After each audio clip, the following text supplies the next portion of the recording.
buen día Roberto Navarro, ¿cómo estamos? Buenos días, Ari, ¿cómo estás? Bien, ¿y vos? Bueno, contento porque vamos a hablar con una persona que respeto mucho. Así es, sí, estábamos hace tiempo intentando tener esta conversación con alguien que realmente teníamos muchas ganas de conversar, que es el expresidente de Ecuador, Rafael Correa, que está en línea con nosotros. Buen día, Rafael. Ari Lijalad y Roberto Navarro los saludamos. ¿Cómo le va? Hola, un abrazo a todos y un abrazo sobre todo a nuestra querida Argentina. Bueno. El orgullo es para mí estar aquí al aire. Muchas gracias por atendernos. Rafael, queremos hacerle muchas preguntas, pero quiero empezar preguntándole sobre cómo ha vivido estos últimos años de una realidad de gobiernos latinoamericanos que no tienen nada que ver con los que le tocó a usted convivir cuando era presidente. Mira, sin duda desgarra el corazón ver cómo esta gente, por su servilismo, por su entreguismo, por su falta de visión, destruyen sueños colectivos históricos, ¿no? Como por ejemplo UNASUR, y se entregan a Alianza del Pacífico y cosas así, que no buscan construir una patria grande, sino solo un gran mercado. Destroza ver cómo destruyen nuestros países. El caso de Ecuador es terrible, ¿no? Y cómo es tan fácil destruir lo que costó tanto construir. Te diría que el 2018, con la persecución de la que somos víctimas, y soy víctima, yo tengo 28 juicios penales, 2 órdenes de arresto, créeme que ya solo falta que me acusen del calentamiento global a mí, ¿no? Y encontrarán 2 testigos asegurando que sí es mi culpa. Pero sí, el 2018 fue muy duro, cuestiones familiares también, ¿no? Mi hija tuvo un grave accidente, mi suegra falleció, fue muy duro. Pero como que si asimilamos esto, y te diría que tengo una profunda paz de saber que así es la vida, y hay pruebas peores, ¿no? El accidente de mi hija pudo ser mortal, gracias a Dios no pasó a mayores, aunque fue muy serio. Entonces tú sabes relativizar las cosas, yo he tenido una vida bastante dura, y tienes la profunda paz interior de decir, bueno, hice todo lo que pude por mi pueblo, y le toca a mi pueblo en darse cuenta de lo que está pasando, y se está dando cuenta, como se está dando cuenta el pueblo argentino.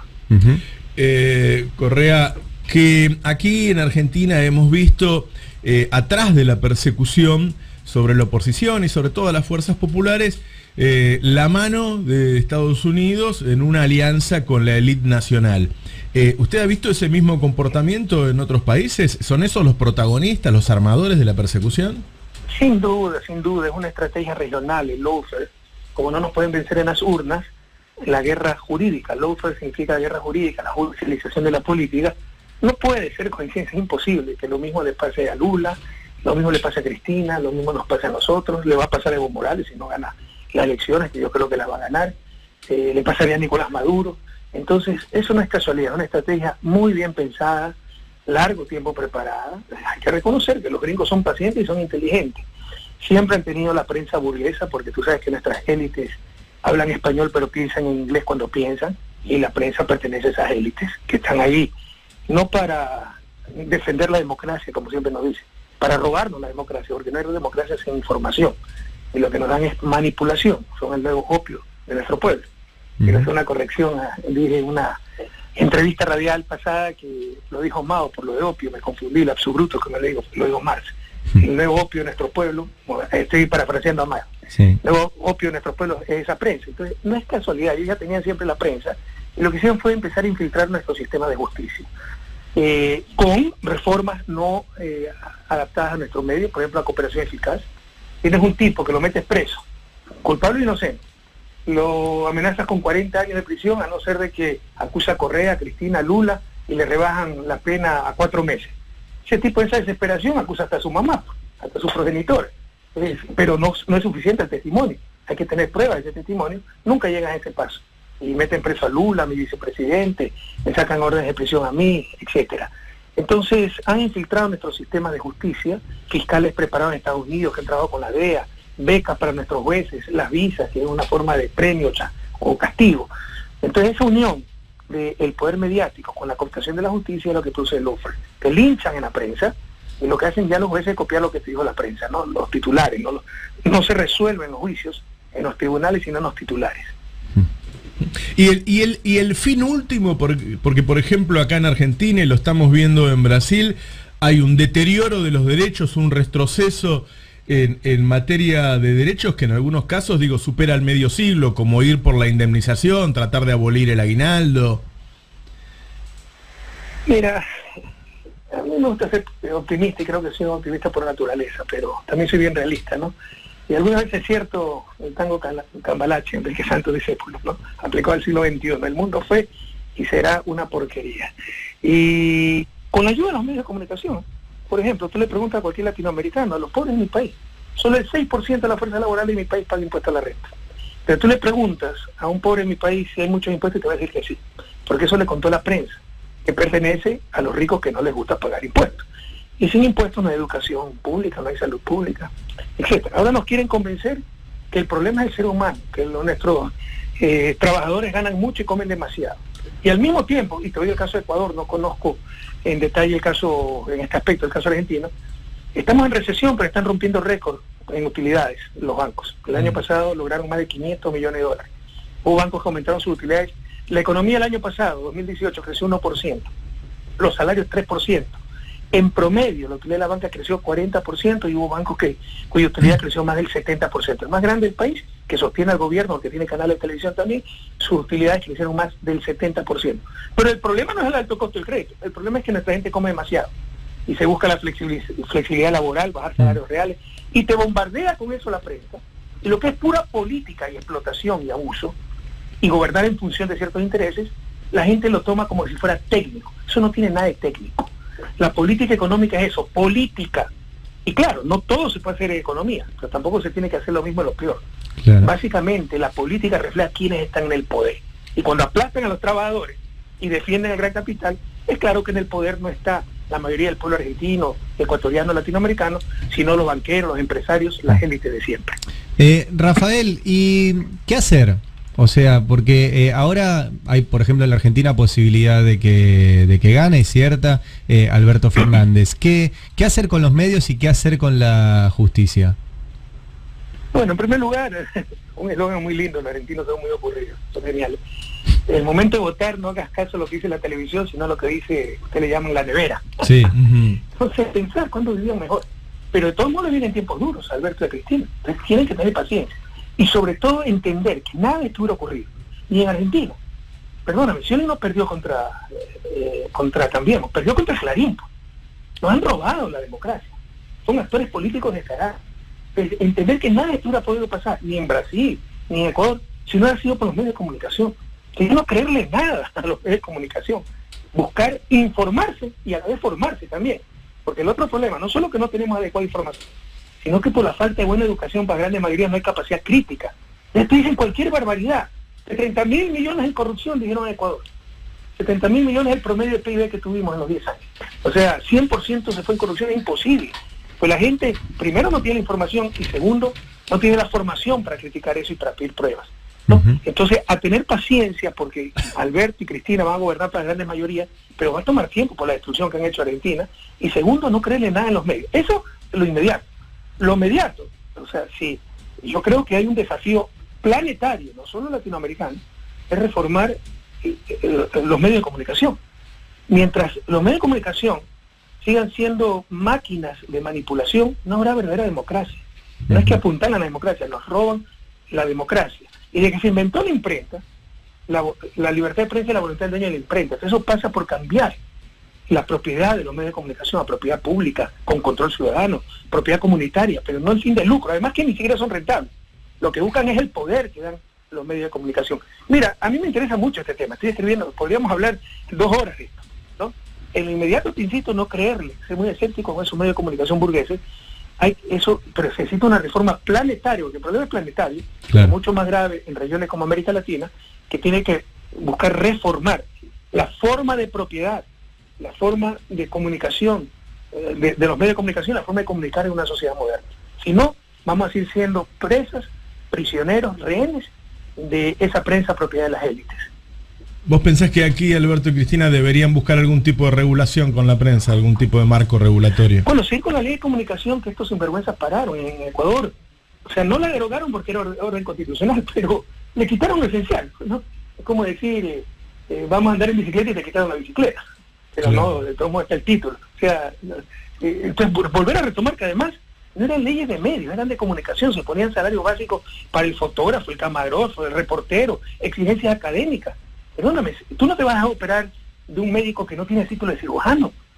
O sea, ¿cómo te permite que te dé noticias a alguien que no tiene el título profesional de periodista? O sea, te puede hacer pedazos, si es deshonesto, si no tiene la ética, los fines deontológicos del periodismo. Entonces, en ciertos sectores, no digo en todos, hay que exigir ese título. Todo eso decía la ley de comunicación.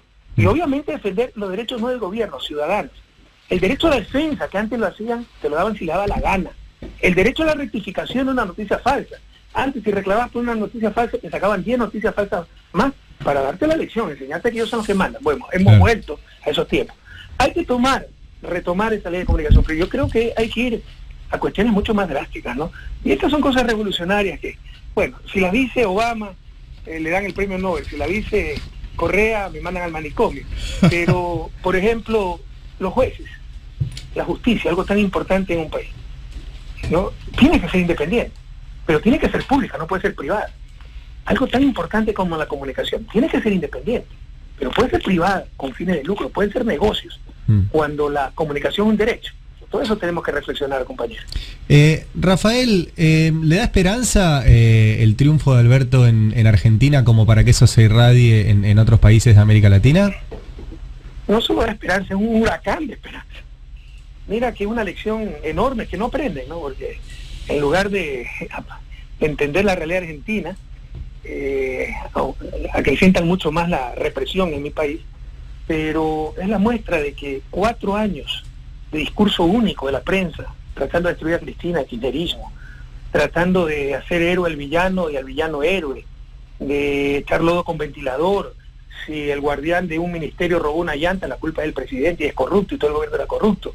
4 años de lo mismo y no pudieron contra la verdad, no pudieron contra la realidad, no pudieron contra Cristina, no pudieron contra el pueblo argentino. Entonces, no solo que es esperanza, es un huracán de esperanza. ¿Lo conoce Alberto? ¿Ha tenido trato con él? Sí, lo conocí hace varios años en alguna visita, no recuerdo si fue al país de él con Néstor o mi Argentina. Lo conocí, sabemos que cada uno quién es, pero no lo he visto últimamente. Bien. Correa, ¿qué tal? ¿Está evaluando ser candidato a vicepresidente como decidió Cristina Fernández de Kirchner aquí en la Argentina? O sea, perdón que sea un poquito vanidoso, pero revise, verá que yo lo dije antes. Ahora coincide que Cristina se le ocurrió la misma idea. Es que me va a decir, está copiando, y sería un honor para mí copiar a alguien a quien considero tanto y tan brillante como Cristina, pero en realidad lo planteamos hace mucho. Porque a mí me inhabilitaron con una consulta popular totalmente mañosa, como la llamamos en Ecuador, inconstitucional, me inhabilitaron para ser candidato a presidente. Imagínate que hacen aprobar, con repleto de engaños, sin control constitucional, varias preguntas, 2 de ellas horrorosas. Una pregunta era un golpe de Estado para apoderarse todas las instituciones del Estado, como en efecto ha sucedido, y la pregunta 2 era nombre y apellido, ¿no?, del mío, para inhabilitarme como candidato. Te prohibían la reelección, pero toda ley rige para el futuro. Esto lo pusieron a regir desde una década atrás. Dijeron, esto es válido del 2008. ¿Para qué? Para que yo ya tenga 2 reelecciones y no poderme lanzar nuevamente candidato. Entonces, sí que la barbaridad, ¿no?, la inconstitucionalidad, lo absurdo. Entonces hicieron eso, pero de vicepresidente para abajo me puedo lanzar. De ser necesario iría de vicepresidente o algo que nunca me ha gustado, a la asamblea, para lograr una mayoría y de ahí llamar a una asamblea constituyente, porque Ecuador han destrozado el Estado de Derecho. No existe democracia, pero como no es Correa, como no es la izquierda, sino la derecha, nadie dice nada, e incluso la prensa aplaude. Pero hay ruptura constitucional, atentado a los derechos humanos, de todo. Es una organización. Para cambiar esa realidad se requiere una asamblea constituyente. Entonces, de ser necesario yo iría como candidato, pero no me va a permitir participar. Ojalá me equivoque, pero no lo creo. Anota. No me va a permitir participar. Va a buscar cualquier pretexto. Rafael, hace poco usted mencionaba la cantidad de causas judiciales que le han iniciado, y una en particular nos llamó la atención porque habla de unos cuadernos de una ex funcionaria, y no sé si usted sabe, pero aquí una de las causas contra Cristina también es casi el mismo guión, con unos cuadernos de un ex chofer donde iba anotando supuestos pagos de coimas, etcétera. ¿Conoce el caso? Bueno, pero una orden de arresto por ese caso. Y esta señora era mi asesora. Dicen que era mi brazo derecho, en verdad tenía 2 o 3 asesores.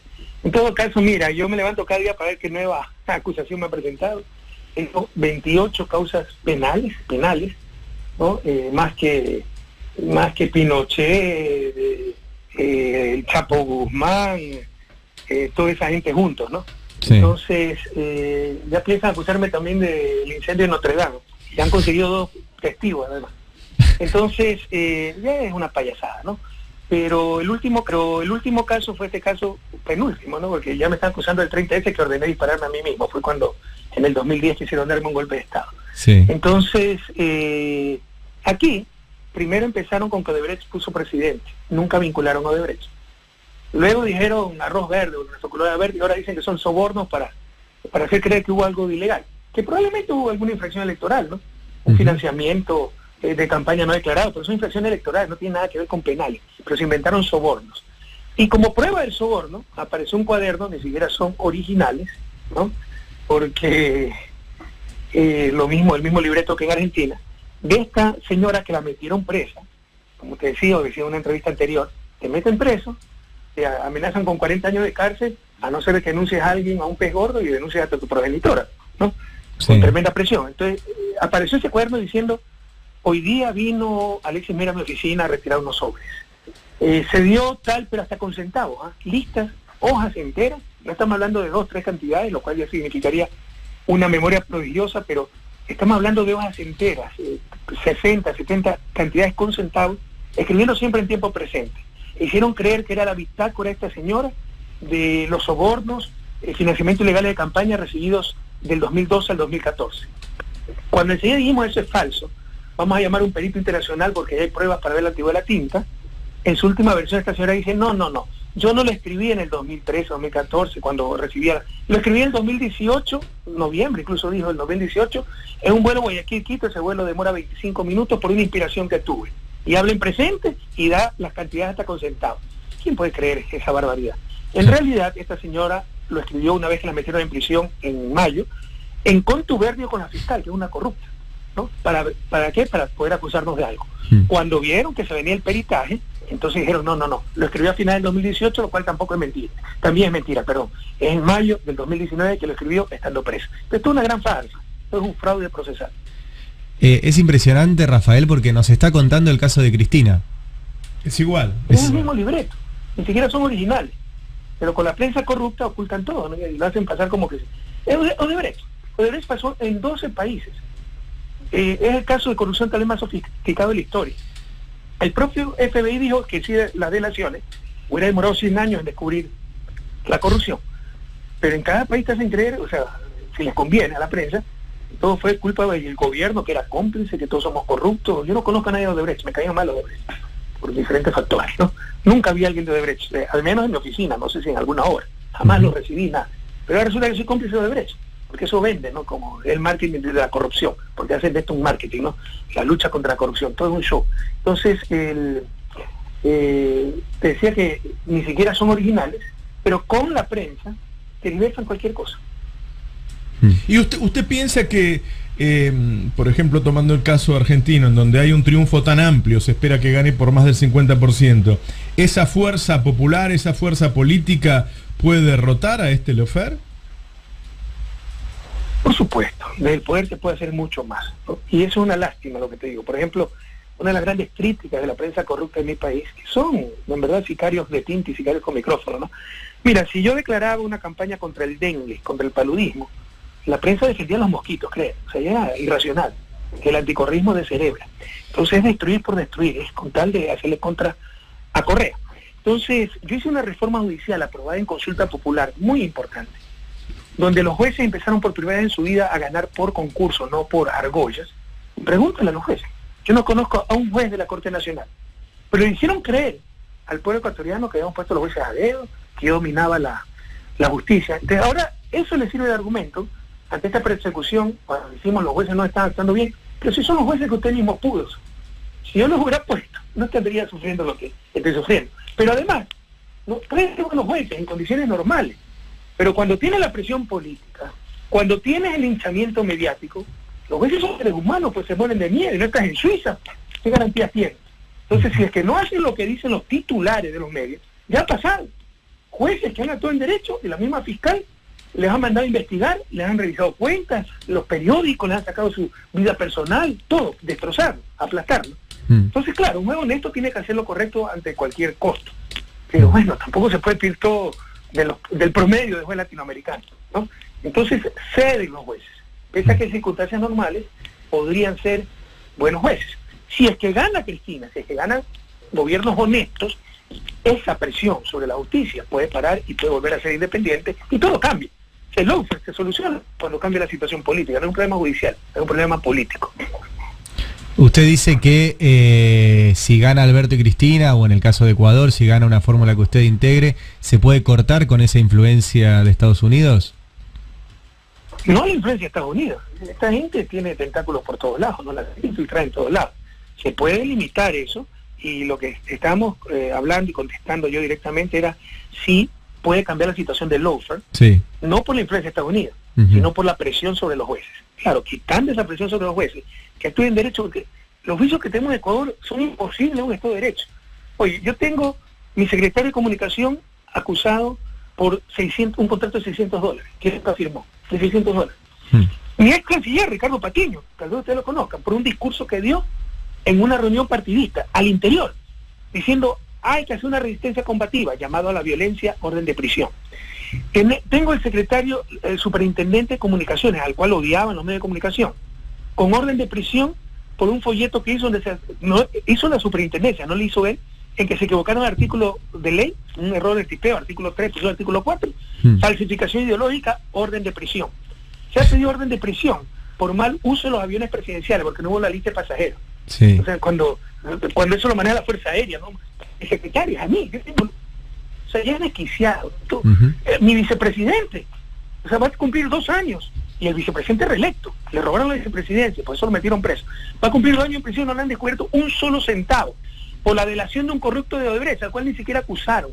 O sea, ya es descabellado. Pero en el momento en que cambia el poder político, la relación de fuerza en Ecuador, va a cambiar la realidad jurídica, porque volverá a tener independencia a los jueces. Lo que está pasando es imposible en un Estado de Derecho. Correa, en este marco, ¿qué evaluación hace de lo que pasó en las últimas 24 horas en Perú? ¿Cree que tiene que ver con este lawfare? No, es la triste historia de nuestros países, ¿no? Yo creo que el presidente está actuando honestamente. No tengo información cercana, yo no conozco al presidente del Perú, Vizcarra, no es que tengo todos los detalles al otro lado del océano, pero de lo que puedo percibir y el seguimiento que le da un poco al caso, creo que es un hombre que ha tratado de actuar correctamente. Recuerda que él llega sin poder, ¿no? Porque reemplaza a Kuczynski, que renunció por estar implicado en el caso de Brecht. Entonces llega sin capital político propio, pero creo que trata de actuar éticamente, decentemente. Se da cuenta que no representan más al pueblo peruano, que la democracia está totalmente desgastada, ¿no? Y para legitimar nuevamente esa democracia, dice, presentemos la renuncia a nuestros cargos, a los congresistas, él mismo. Ellos no tienen el marco constitucional para hacerlo. Obviamente, como siempre, el Congreso dice sí, pero en el fondo es no, hasta que se atreve a hacerlo y se da la crisis política. En Ecuador no tenemos ese problema. Existía ese problema antes de mi gobierno. Antes del 2007, en 10 años, tuvimos 7 presidentes. Cuando el Congreso, manejado por el Partido Social Cristiano, de derecha, se cansaba de un presidente títere, lo votaban, ¿no? Por cualquier cosa. Hubo un presidente que votaron por loco, porque le decían el loco, o sea, si le decían al chino, lo votaban por extranjero, ¿no? Y era irrisible el asunto.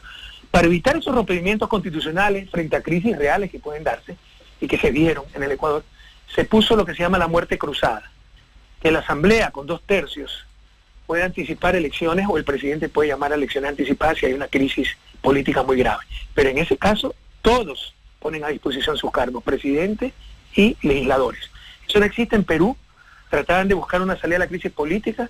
El presidente, yo creo que correctamente propuso una reforma constitucional para adelantar elecciones. Cuando no le hicieron caso, pues buscó él mismo por sus propios medios provocar esa coyuntura para adelantar elecciones, y tenemos esta nueva crisis en Perú. ¿Qué espera que pase en Brasil, en donde el actual presidente ha avanzado sobre los derechos individuales, que creo que más fuerte aún que en nuestros países? Mira, te digo, es una lástima. Esto pasa en todas partes del mundo, pero el problema de América Latina, sí, hay cuestiones cualitativas, hay cuestiones cuantitativas, también hay cuestión de grado. O sea, por ejemplo, en todos lados hay corrupción. El problema es cuánta corrupción hay Entonces no se puede decir una mentirita, que después me cuenta mentira ahí en América Latina, ¿no? Entonces hay cuestiones cualitativas también, pero esto es una cuestión de grado. Entonces, en todos lados, en supuestas democracias, los demás del pueblo, son fundamentales los factores reales para sostener un gobierno. Es decir, la prensa, Fuerzas Armadas, el capital financiero, los bancos, los poderes económicos, la propia iglesia. Son factores reales de poder que te pueden manejar, mantener o tumbar un gobierno. Pero siempre la gente tiene algo que decir. El problema es que nuestra región ya perdió la gente esa capacidad. Todo depende de esos factores reales de poder. Entonces Bolsonaro puede ser el más grande troglodita, pero si tiene el apoyo de grupos de poder, por ejemplo, los mexicanos, seguirá ahí, pues. Pese a que llega al 8 o 9% de apoyo popular, a que siga abriendo la boca para mostrar cuán profunda es su ignorancia y su fascismo. Entonces hemos perdido la democracia. Uno de los desafíos de arriba es recuperar la democracia. El gobierno del pueblo y para el pueblo. Hoy los gobiernos de la prensa, los grupos de poder, potencias extranjeras, lo que te decía, los factores reales de poder, que siempre van a influenciar, siempre van a ser factores. Pero no debería ser factor determinante, o único al menos en una democracia. Hoy parece que es lo único. No importa que no tengan apoyo popular. No importa que no gobiernen en función de la gran mayoría. Importa que tengan el apoyo de esos factores reales de poder. Y eso es muy grave, muy grave. Correa, ¿cómo ve el futuro inmediato de Latinoamérica? Mira, yo soy un optimista por naturaleza, pero con los pies bien puestos sobre la tierra, ¿no? Lo de Argentina, te decía, es un huracán de esperanza. Hemos tenido retrocesos graves, pero yo creo que son temporales. Yo creo que esta gente, pese a su poder, pese a su maldad, y no me gusta ser maniqueísta, no me gusta dividir el mundo en buenos y males. Yo creo que el tipo más noble puede ser capaz de la peor villanía y el mayor villano puede ser capaz de la mayor nobleza. Entonces debemos estar atentos. No hay el noble puro, es muy raro, y el villano puro. No somos seres humanos. Pero créeme que en esto sí, si tú te encuentras con tanta maldad, con tanto loco. Yo he dividido en 3 clases, 3 categorías, la gente que está estudiando mi país, y creo que lo mismo puede aplicarse a Argentina. Los que odian, y el odio es irracional. Hicimos en Ecuador el anticorrismo de cerebro. Porque en verdad, periodistas que odian, como la nata en Argentina, ¿no? Opositores que odian, ya pierden la razón, ya dicen tal estupidez.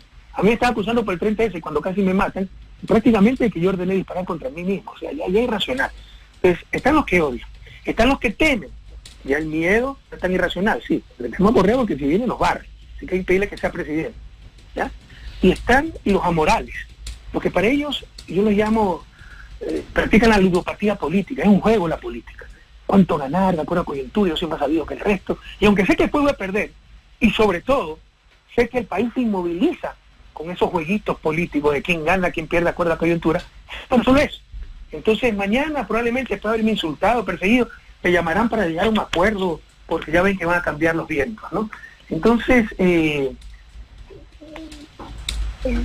bueno, esta gente nos ha hecho mucho daño, tío. No me gusta ser maniqueísta, pero yo soy muy optimista del futuro. Creo que no podrán cambiar el curso de la historia. Nuestros pueblos ya vivieron lo que ellos fueron.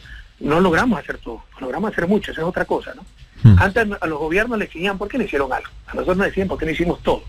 Hicimos mucho.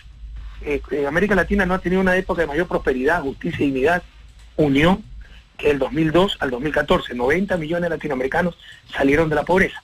20 millones ya regresaron a esa pobreza. 2 años de restauración conservadora. Algunos cuantos en Argentina, donde le ha subido 6, 7 puntos la pobreza desde que llegó el gobierno de Cambiemos, lo cual es una verdadera vergüenza. O sea, hay que ser artista para aumentar la pobreza en un país tan rico naturalmente como Argentina, con tantos alimentos, etcétera. Entonces, yo tengo fe que se retomará el camino del progresismo, de la justicia, de la dignidad. Lo que indigna es ver cuánto tiempo nos hacen perder, como que no hemos perdido suficiente tiempo. 2 siglos hemos perdido para el desarrollo. Lo que indigna es el daño que hace, el costo que generan para dar cada paso obvio, lógico, y obviamente que no está en sus códigos éticos, morales, porque les interesan otras cosas y no el progreso de nuestros pueblos. Correa, en las últimas semanas tomó la agenda mundial el reclamo por el medio ambiente de la mano de esta joven sueca Greta Thunberg. En Ecuador, junto con Bolivia, en la década pasada fueron pioneros en considerar a la naturaleza, al planeta Tierra, un sujeto de derechos. ¿Qué evaluación hace de todo este proceso que se está dando a nivel global de toma de conciencia y de estos emergentes nuevos que surgen en temas ecológicos? Mucho ruido y pocas nueces. Perdóname que sea muy directo, pero Trasímaco en los diálogos de Platón, hace más de 2000 años, decía: la justicia es tan solo la conveniencia del más fuerte, sobre todo la justicia internacional. Entonces, como la conveniencia del más fuerte es seguir contaminando gratuitamente, no habrá justicia ambiental. No se preocuparán hasta que ya está en peligro su propio bienestar. Han podido hacer muchísimas cosas, pero, por ejemplo, Estados Unidos es el segundo más grande contaminador, el primero es China. Se retiró de la COP21, el Acuerdo de París, jamás ratificó Kioto. Usted puede seguir hablando lo que sea, pero obras son amores. En los hechos hay muy pocos avances, hay grandes contradicciones. Por ejemplo, el conocimiento es un bien público básico para el desarrollo. Sin conocimiento no alcanzaremos el desarrollo, sin ciencia y tecnología. Que yo utilice un software no implica que tú no lo utilices, lo que se llama no hay rivalidad en el consumo, por eso se llama bien público. Porque si yo tengo una idea y tú tienes una idea y la intercambiamos, los dos acabamos con dos ideas. ¿Sí? Si tengo una manzana y tú tienes otra manzana y intercambiamos, seguimos teniendo una manzana. O sea, el conocimiento se acumula, no tiene rivalidad en el consumo. Debería ser entonces de libre acceso, porque si ya está producido, mientras más gente accede a ese conocimiento, más bienestar social. Eso sí privatiza. Dicen que es para incentivar la producción de conocimiento. Mentira, hay otras formas de gestionar el conocimiento y para defender los intereses del gran capital, de grandes transnacionales que generan parte de ese conocimiento. Por el contrario, la naturaleza sí se consume, los bienes públicos globales sí se afectan. Mientras más contaminen, las siguientes generaciones tendrán menos recursos naturales, menos paisaje, menos aire limpio, etcétera. Ahí tendría que poner barreras institucionales como hacen en el caso del conocimiento. Tú puedes copiar el software, técnicamente es posible. Claro. El problema es que si lo haces y te agarran, en algunos países hasta te meten preso, en otros países te hacen pagar multa. ¿Por qué no se hace lo mismo por el medio ambiente? Porque ellos no son pues los que producen los bienes ambientales, somos los países pobres, los países en vías de desarrollo. Esto es una gran hipocresía, todo en función de la conveniencia del más fuerte, y nos hacen aceptar tonterías, ¿no? Contra nuestros propios intereses, haciéndonos creer que es avance institucional. Por ejemplo, patentes. En Ecuador era más barato patentar algo que en Estados Unidos. Cuando a nosotros nos conviene, no privatizar el conocimiento. Lo hacemos todo al revés. Pero bueno, me estoy viendo un poco el tema. Yo te digo que gran parte de ese discurso a nivel internacional de cuidar el medio ambiente está lleno de una gran dosis de hipocresía. Rafael, le queremos agradecer mucho por habernos brindado este tiempo. Solo agregarle una cosita a esto que usted habla de los medios y crear nuevos medios. Le agradecemos que nos haya brindado aquí en el Destape la entrevista, porque este es un medio financiado por suscriptores. ¿Sí? O sea que no dependemos como los grandes medios de las empresas que pongan publicidad y otro tipo de capitales, sino solamente financiado por el aporte que hacen más de 25.000 personas, y con eso sostenemos un portal, una radio, un programa de televisión, y es realmente importante tenerlo a usted para poder conversar de esta forma. Así que bueno, muchas gracias por atendernos. Cuando me refiero a los medios, en realidad que me refiero a los medios hegemónicos, que son negocios, no medios de comunicación, claro. Son instrumentos de poder. Por experiencia propia te digo, mientras más pequeño el medio, mientras su propiedad esté más, y auspicio esté más dispersa, por ejemplo de suscriptores, más periodismo puro puedes encontrar, realmente gente más auténtica. Los grandes medios son grandes máquinas de poder y de hacer billetes. Correa, muchas gracias y lo mejor para ustedes y para Ecuador. Bueno, un fuerte abrazo. Cuídense. Gracias, un abrazo. Bueno, hablamos con Rafael Correa. Bueno, ustedes saben que yo lo entrevisté, ni bien gana la elección Moreno, es decir, Correa era un ganador, vino acá a la Argentina y acababa de hacer ganar a su candidato, y él estaba optimista. Lo que le pasó a este hombre, ¿no? Que quien él había puesto lo traiciona. Sí. Y se le da vuelta y lo persigue a él y encarcela al vicepresidente. Sí. Fue terrible, ¿no? Lenín Moreno. Porque ahí se sumó la traición de un hombre que está al lado tuyo. Porque además, en el caso de Ecuador, ganó las elecciones la propuesta que era continuar lo que estaban haciendo. Sí, claro. No ganó como acá la propuesta que era... Fue una traición al voto popular también. Claro. ¿No? Acá te decían, mirá, hay que cambiar. Bueno, de hecho, cambiemos. O sea, vamos a terminar con lo que está pasando. Y esa fue la propuesta que ganó y que ahora perdió. En Brasil tuvieron que hacer un golpe de Estado. Tuvieron que poner preso al principal candidato. Sí, o sea, en Brasil hicieron de todo. Pero en Ecuador ganó Alianza País, que era la fuerza de Rafael Correa. Es impresionante. Dijo que está escribiendo sobre el tema de los medios. Bueno, O sea, han visto ya lo quiero leer. con qué soltura habla del lofer, ¿no? No lo esconde, no lo disimula, no. A veces parece que cuando se habla de eso se habla con cierta vergüenza, con demasiado cautela, y él habla y explica todo el sistema, ¿no? Sí, me parece que lo habíamos hablado ya en este programa hace algunas semanas, pero hoy escuchándolo de la propia boca de Correa, toda la descripción que hace de los cuadernos y demás, que es calcado, es como si hubieran hecho una remake de exactamente la misma historia.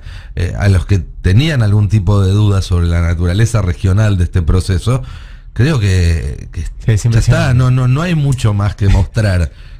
Utilizan las mismas maniobras, los mismos recovecos, las mismas excusas. Este caso un cuaderno que no tuvieron el tino de destruirlo como si tuvieron el tino de acá, y cuando lo peritaron demostró que la fecha era varios años posterior a la que se suponía que tenía. Y estoy seguro de que si acá se hubieran peritado los cuadernos de Centeno hubiera dado el mismo resultado. Se daban una semana antes de la noticia. ¿Sabes qué? Por eso no los peritaron.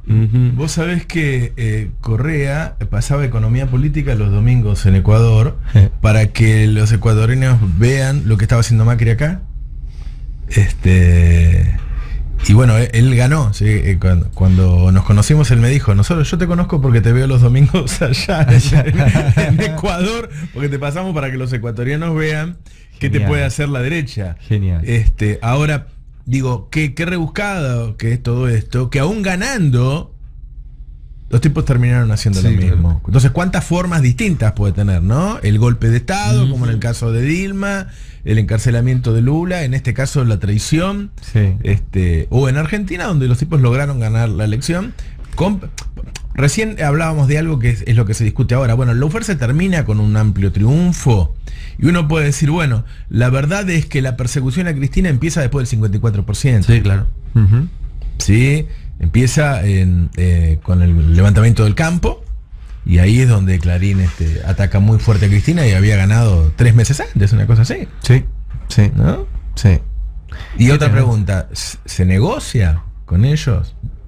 ¿Hay acuerdos? ¿Te bancan un poquito? Si se negocia, ¿qué hay que entregar? ¿Cómo se hace? Porque aparentemente está vivito y coleando el lawfare. Dice Correa lo mismo que dice Cristina en el libro, que con este sistema de medios no hay democracia posible. Ahí está, claro.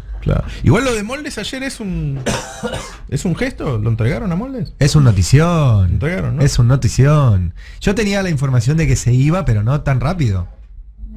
Ajá. O sea, que el tipo estaba de salida, pero no tan rápido. Y lo decía más temprano, es el segundo cargo más importante que hay en la justicia hoy en día que tiene que ocupar Alberto a futuro. O sea, el primero es la procuración, claro, que más de procurador. Después viene Moldes. Claro. O sea, es el tipo por el que pasa toda la causa de Comodoro Pi. Me emocioné, se va Moldes.